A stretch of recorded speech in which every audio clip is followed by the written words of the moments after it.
법원행정처장님, 예. 지금 서울중앙지방법원 부장판사님의 구속 취소 결정 때문에 온 나라가 지금 혼란에 빠졌습니다. 법조도 그렇고요. 구속기간 산입에 관련된 명문 규정을 법원행정처장님도 잘 알고 계시죠? 규정 잘 알고 있습니다. 네, 그 규정 좀 올려주시겠어요? 그래서 이 사건은 윤석열 내란수계 사건은 공수처에서 체포해서 체포영장에 의해서 체포했고 체포적부심을 거치고 그리고 영장이 청구되어서 구속되었고요. 그리고 중앙지방검찰청으로 이첩이 돼서 기소가 됐습니다. 법원행정처장님도 잘 아시다시피 형사소송법 214조의 2 체포와 구속 적부심에 관한 규정 13항에 보시면 수사관계 서류가 법원에 접수한 때부터 그 반환한 때까지 구속기간에 들어가지 않는다.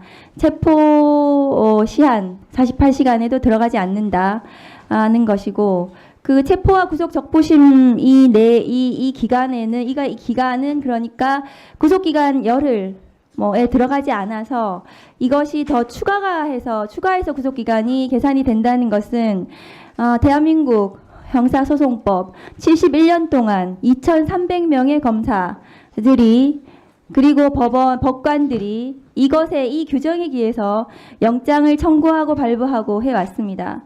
그런데 저기 이제 때로 되어 있는 것은 아마 지기현 판사님이 어떻게 해석했었는지 모르겠지만 저희는 제가 검사 24년 했는데 실무상 저 때도 시간으로 계산할 수도 있지만 저희도 일로 계산을 했었습니다. 그동안 아실 건데요. 그리고 구속 전 피의자 신문 201조의 2도 저기는 이제 날로 되어 있습니다. 그러니까 수사관계 서류가 법원에 접수한 날로부터 반환한 날까지 구속기간을 산입하지 않는다고 되어 있습니다. 행정처장님 맞습니까? 예, 그렇게 되어 있습니다. 예, 그러면 지기현 서울중앙지방법원 부장판사님은 어떻게 체포적부심에 걸린 이 시간이 저 구속기간 산입 그러니까 214조의 이 13항을 이 적용 대상이 되지 않는다. 체포와 구속은 다르다 이렇게 판단을 하셨더라고요. 14조의 이 13항이 있는데도 불구하고 저 법 조항을 위반한 겁니다. 저 버젓이 있지 않습니까? 행정처장님. 맞지 않습니까? 규정에는 그와 같이 적힌 바와 같습니다. 네. 규정에 있고 저 규정에 따라서 2,300명의 검사들이 체포적부심, 구속적부심이 구속기간에 산입하지 않는 것으로 구속기간을 계산해 왔습니다. 그런데 지기현 부장판사님은 어떻게 체포적부심 기간은 저기에 산입되지 않는다는 규정이 적용되지 않는다는 어디에 듣도 보도 못한 자기만의 형사소송법이 있는지 모르겠습니다. 그래서 이 혼란이 발생을 한 거고요. 이런 자의적인 법관의 법 해석 때문에 국민을 향해 총뿌리를 겨눈 윤석열 내란수계 피고인이 구속취소 결정이 났습니다. 이것은 유대인을 학살한 나치 시대에도 법관들이 법에 따라 했습니다. 법에 따라서 유대인 학살을 했거든요. 그런데 이 규정은 이번에 이 결정은 형사소송법에도 맞지 않는 형사소송법을 위반한 저는 결정이라고 생각합니다. 행정처장님 어떻습니까? 예, 말씀드리겠습니다. 우리 위원님께서 201조의 이제 실질심사 관련한 불산입 규정 그리고 214조의 2 13항 적부심 관련한 불산입 규정 두 가지를 말씀을 하고 계십니다. 일단 이 두 가지 모두에 대해서 재판 상황이기 때문에 저희가 이제 직접적으로 말씀드리기는 어려운 점이 있다는 것을 전제로 말씀을 드리면은 이 부분에 대해서는 이제 저희들도 이제 살펴본 결과 현재까지 확립된 법률의 규정이나 판례는 존재를 하지는 않습니다. 다만 이제 경위를 저희들이 쭉 보기로는 먼저 실질심사 즉 201조의 2 실질심사와 관련해서는 지금 실무에서는 아마 이제 예를 들면은 당일 23시에 접수가 되고 그 다음 날 이제 새벽 1, 2시에 이렇게 발부된 그런 경우에도 이와 같이 날로 계산해서 이틀을 이제 피고인에게 불리하게 이렇게 구속기간 산입한다는 것은 문제점을 좀 가지고 있는 것 같습니다. 문제의식은 인정을 하지만 법에 난로되어 있습니다. 법에 난로되어 있는 것을 바꾸시려면 국회의원 하셔야 돼요. 국회의원에 대해서 시간으로 바꾸시면 됩니다. 제가 말씀을 맞으 법에 난로되어 있기 때문에 난로 계산을 해왔고 지난 71년 동안 2,300명의 검사들, 경찰들이 난로 계산을 했습니다. 법관들도 그렇게 했습니다. 다음 거 보여주시죠. 그렇게 해서 검찰 실무 관행상 그동안의 법, 형사소송법에 따른 적용을 하면 구속기간은 난로 계산했을 때 그리고 체포적부심을 정말로 시간으로 계산을 했다 하더라도 그렇게 계산을 했더라도 구속 만료 시점은 28일이 됩니다. 28일 10시 32분이 됩니다. 그런데 지기현 부장판사님의 계산에 따라서 계산을 하면 그 밑에 표를 보시면 구속 만기가 체포적부심 기간을 당연히 산입하지 않아야 됩니다. 형사소송법 214조의 23항을 적용해야 되기 때문에. 그런데 지기현 부장판사님은 이 214조의 이 13항을 적용하지 않고 체포적부심을 그냥 맘대로 드러냈습니다. 체포적부심 기간을 적용을 해야 하는데도 불구하고 어떤 근거도 없이 저걸 드러내서 자기 맘대로 26일 9시 7분이라고 하고 있습니다. 검찰에서 26일 오후 6시 52분에 기소를 했습니다. 그러면 둘 다 그러니까 구속 전 피의자 신문과 체포적부심 기간을 적용을 하면 이 사건의 구속 만기는 26일 오후 7시 39분이 됩니다. 이 사건은 명백하게 형사소송법상 모든 것을 시로 계산하더라도 구속기간이 만료되지가 않고 그동안 71년 동안 형사소송법에 그것이 아마 법원에서의 최종적인 해석이었을 텐데요. 그것에 따라서 기소를 했다 하더라도 28일이기 때문에 구속 취소 결정은 명백히 잘못되었습니다. 예, 저희 위원장님 말씀을 네, 예, 네 하세요. 예, 조금 전에 이어서 말씀을 드리겠습니다. 저 처장님 예, 포함해서 예, 이것까지 같이 설명해 주세요. 형사소송법 제66조 기간의 계산, 예. 시효와 구속기간의 초일은 시간을 계산하지 아니하고 일일로 산정한다. 요것까지 포함해서 설명해 예. 주세요.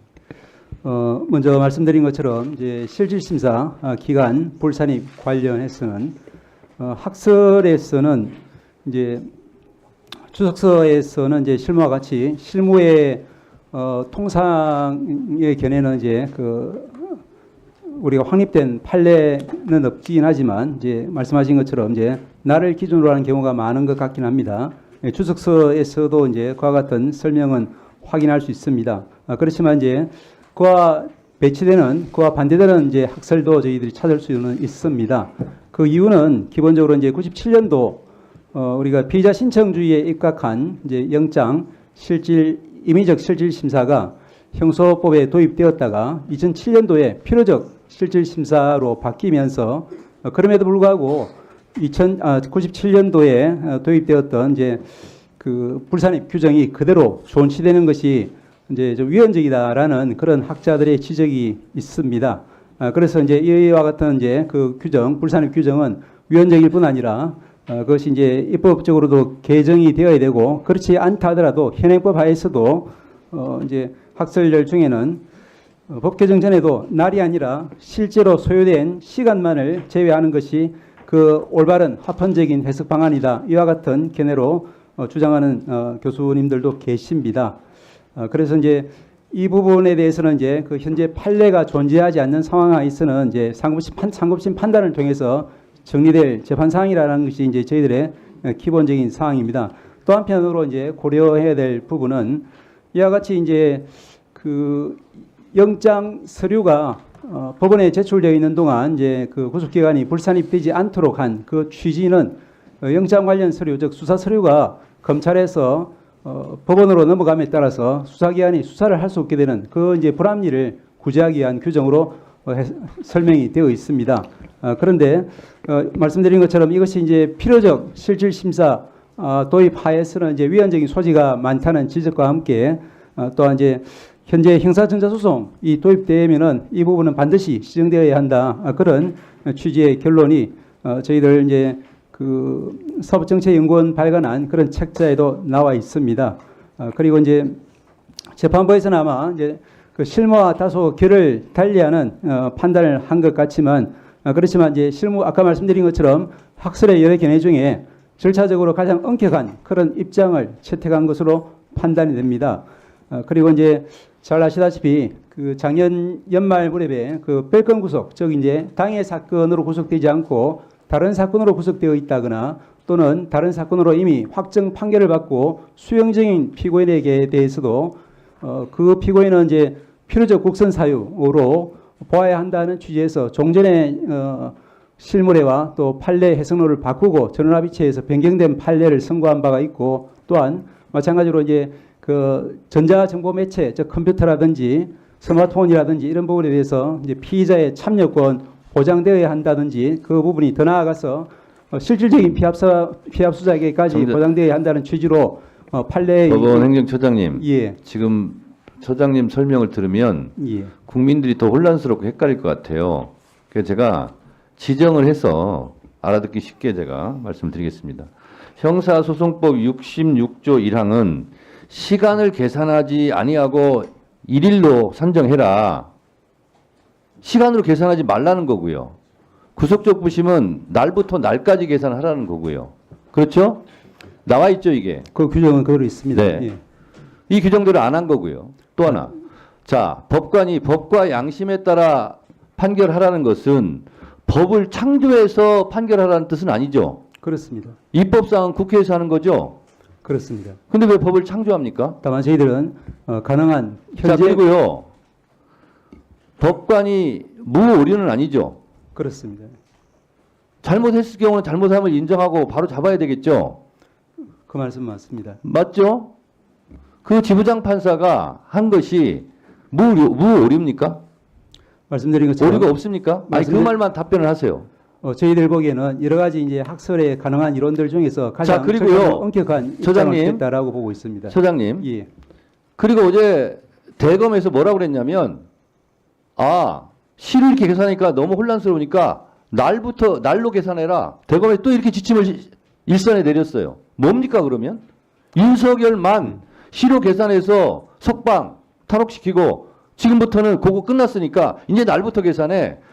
대검에서 그렇게 하면 법원에서도 아니 왜 윤석열은 시로 계산했는데 또 왜 이걸 날로 계산하라고 하냐? 라는 말은 왜 법원에서 안 합니까? 말씀드린 것처럼 종전에는 이 부분이 이제 그러면 시로 계산한 게 맞으면 지금까지 날로 계산했던 것이 다 불법이고 또 대검에서 날로 계산해라. 그러면 앞으로 이루어질 것도 다 불법 아닙니까? 법원 그 지부장 판사의 판결에 의하면. 말씀드린 것처럼 이제 그 기존의 저희들 법률의 해석은 가능하면 이제 사회 발전 방향에 따라서 또 인권 보장적인 그런 방향으로 계속 변화해 가고 있는 것 같습니다. 지금 이 이제 결정이 상급심에서 그대로 유지될지 어떨지는 이제 전혀 알 수는 없는 상황이고 판단을 받아봐야 될 상황이라는 데는 저희들도 그러면 지부장 판사는 상급심의 판결을 받아보라고 했는데 심우정 검찰총장이 그런 즉시 항고를 하지 않고 그러면 법원을 곤란하게 만든 겁니까? 저희들이 알기로는 이제 그 부분은 뭐 검찰의 영역이고 아직까지는 기간이 남아 있는 것으로 알고 있습니다. 저는 아무리 법원이라 할지라도 이 부분은 잘못됐습니다. 바로 잡아야 되겠습니다. 저는 그렇게 말하는 것이 용기가 있는 거지 법관은 무오류라는 식으로 그러면서 계속 알듯 말듯한 이런 모습으로 설명하는 것은 대단히 부적절하다고 생각합니다. 기본적으로 재판 사항이라서 저희들이 말씀드리는데 한계가 있고 또 아까 말씀드린 것과 같은 취지에서 그와 같은 여러 가지 견해 중에 하나를 취한 아니 것으로 형사소송법 66조에 나와 있잖아요. 시로 계산하지 말라고. 예, 그 부분 역시 그리고 이제 구속 적부심도 날로부터 날로 계산하라 나와 있잖아요. 법관은 왜 이 법을 안 지키는 거예요? 형사소송의 모든 절차는 이제 해석상 여러 가지 견해가 있을 때는 이제 인권 이렇게 보장적인- 혼란스럽게 만들어 놓고 지금 법원행정처장님 말씀한 태도는 이리저리 알듯말듯한 모든 그런 법적인 용어를 동원해 가지고 혼란스럽게 더 만드는 거예요. 긴 건 긴 거고 아닌 건 아닌 거고 잘한 건 잘한 거고 잘못한 건 잘못한 거지. 왜 그렇게 답변하세요? 김기표 의원님 질문하세요. 질의하세요. 위원장님도 반론제를 받고 하셔야지. 시간을 너무 많이 자, 진행하세요. 써요. 안녕하세요. 끼어들면서 끼어든다고 얘기하지 경기도 마세요. 부천시열 김기표입니다. 자, 그러면 지금부터 잠시만 주목해 주시기 바랍니다. 제가 구독자분들을 위해서 선물 하나를 준비했는데요. 제가 항상 여러분들께 드리는 말씀이 있습니다. 뉴스만 평소에 잘 챙겨보셔도 돈이 되고 돈을 벌 수 있다라고 말씀을 드렸는데요. 여러분들은 여기 보시는 삼성전자 뉴스를 보고 어떤 생각이 드세요? 아니면 정치인들의 뉴스, 날씨 뉴스를 보고는 어떤 생각이 드시나요? 그냥 뉴스만 보고 끝내는지, 아니면 이 뉴스를 어떻게 이용할 수 있는지, 이 부분을 고민하고 계시는지를 되물어보고 싶습니다. 그 이유가 뭐냐 하면 제가 지난번에 여러분들께 뭐라고 말씀을 드렸었죠? 지금은 반도체 섹터를 눈여겨보셔야 한다고 말씀드렸습니다. 그리고 나서 이런 썸네일들 뉴스를 통해서 많이 보셨을 겁니다. 반도체 내용이 이슈가 됐을 때 부자들은 어떻게 생각한다? 반도체 관련주들은 뭐가 있는지, 어떤 종목이 가장 좋은지, 어디에 투자해야 돈이 몰리는지 자연스럽게 생각한다고 제가 말씀을 드렸죠. 그 이유가 뭐냐 하면 부자들이 봤을 때는 이슈가 곧 돈으로 이어지고 그 이슈가 나에게 돈을 벌어준다는 경험적 확신이 있기 때문에 부자들은 항상 이런 사회적 이슈를 관심 있게 챙겨본다고 제가 말씀을 드렸습니다. 이번에도 마찬가지인데요. 제가 지난번에 시청자분들과 함께하는 주식으로 수익 내기 이벤트를 진행했었죠. 당연히 100% 무료로 진행을 했었고요. 여기 보시면 아시겠지만 제가 지난번에도 구독이라고 보내주신 모든 시청자분들께 반도체 관련주 중에 가장 크게 급등할 딱 한 종목, 많은 종목도 아니라 한미반도체 한 종목을 여러분들께 추천드렸어요. 그러면서 여기 나와 있는 대로 정확히 얼마에 매수해야 하는지, 그리고 수익률이 어느 정도 나왔을 때 팔아야 하는지를 이런 부분들까지 여러분들에게 정확히 알려드렸었는데 지금 실제로 어떻게 되었다? 오른쪽을 보시면 아시겠지만 제가 지난번 문자 발송으로 이 한미 반도체를 소개해드리고 나서 실제로 이렇게 5배 이상 어마무시한 상승이 나왔습니다. 100만 원만 투자를 했어도 무려 500만 원이 넘는 수익금이 생긴 거죠. 그래서 당시에도 굉장히 많은 분들이 제가 드린 이 한미 반도체로 수익을 내실 수가 있으셨을 텐데요. 다시 한번 축하드린다고 말씀을 드리겠고 이번에도 마찬가지입니다. 앞으로도 2024년, 2025년 계속해서 기대해볼 섹터는 AI입니다. 그 중에서도 AI 반도체는 그 누구도 부정할 수 없는 미래성장 산업입니다. 그러면 우리가 어떻게 생각해 볼 수 있을까요? AI 반도체 종목 중에 앞으로 크게 대장 역할을 하면서 10배 이상 급등할 수 있는 텐베고 종목을 지금부터 열심히 추적해야 한다는 겁니다. 큰 돈을 투자하지 않더라도 월급의 일부분 아주 소액이라도 이 종목을 모아가야 수백 %의 수익률을 손에 쥘 수 있는 것이죠. 지금 여러분이 보고 계시는 이 유튜브 또한 AI 반도체와 아주 밀접한 연관이 있고 반도체야말로 대한민국의 핵심 산업으로 앞으로 더더욱 시장은 성장할 수밖에 없습니다. 그렇기 때문에 제가 이번에도 뭘 보내드리고 있냐면 지난번과 똑같이 구독이라는 문자를 보내주시면 제가 AI 반도체 관련주 중에 앞으로 대장주 역할을 하면서 주가가 가장 크게 급등할 한 종목을 여러분들께 문자 발송으로 종목명과 사고 파는 시점을 모두 알려드릴 건데요. 그 문자를 받고 여러분들이 주식으로 돈 버는 연습을 한번 해보셨으면 좋겠고요. 혹시라도 나는 주식을 하지 않는다 하시는 분들은 주변에 주식하시는 지인분들에게 말씀을 해주셔도 되고요. 아니면 연세가 있으셔서 투자가 어렵다 하시는 분들은 이 종목을 자녀분들에게 한번 사봐라, 이걸로 한번 수익을 내봐라, 이렇게 조언을 해주실 수도 있는 거겠죠.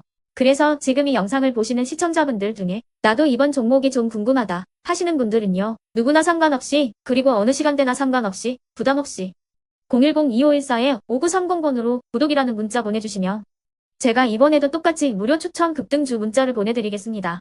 이해되시겠죠? 제 번호 010-2514-5930번으로 구독이라는 문자 보내주시면 여러분들이 직접 이슈를 통해서 돈 버는 연습을 해보실 수가 있는 거고 제가 돈을 받는 것도 아니고 투자를 대신해 드리는 것도 아니기 때문에 부담 없이 신청해 주시면 되는 겁니다. 그리고 수익이 나면 저는 다른 것은 하나도 바라지 않습니다. 제 채널에 구독, 좋아요 한 번씩만 눌러주시라 이렇게 다시 한번 말씀을 드리겠습니다.